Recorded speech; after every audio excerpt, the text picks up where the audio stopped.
What if I told you I could make this water boil instantly without heating it up at all? Check this out.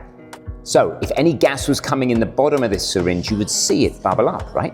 So where's that coming from? Where's all that gas coming from? You see it bubbling out of the liquid? And furthermore, if I let go, it all just disappears. What on earth's going on there? What is that gas and where is it coming from? Please comment below and I would love to have a discussion with you. Also, subscribe for more future physics fun. By the way, if you're wondering what this is, it's just water with some orange food dye.